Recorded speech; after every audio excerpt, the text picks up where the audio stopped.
नमस्कार। आज आम जानिबा ओडिशार प्लस टू रे उत्तीर्ण होइतिबा छात्र छात्री मानक पई सरकार लैपटॉप रो गोटे स्कीम टे नै आछथि। तार लिस्ट मध्ये आज आछि को माने एलिजिबल आ अप्लाई करिया पई योग्य। तो आपण हमर स्टेट स्कॉलरशिप पोर्टल को चली आसीबे।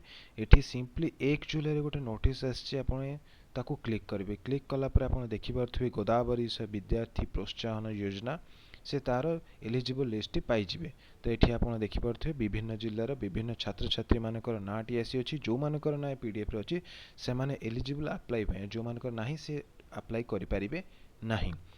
तो आपण एठी सबू माने हमर अनुगुल ठू आरंभ करी कि कलाहांडी कंधमाल जतिकी भी डिस्ट्रिक्ट अच्छी सब डिस्ट्रिक्ट सब जिलार छात्र छात्री मानकर नाटी पाई जाई पारिबे। आपण चेक करंतु एवं अप्लाई करंतु। आपण यहाँ को अप्लाई केमती करिवे, तो आपण लॉगिन करिवे। लॉगिन कला परे आपण अप्लाई स्कॉलरशिप को चली आसीबे।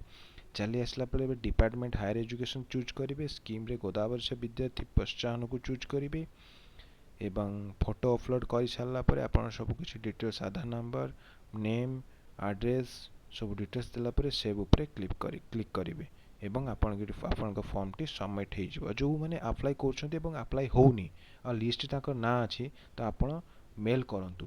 धन्यवाद। जय हिंद।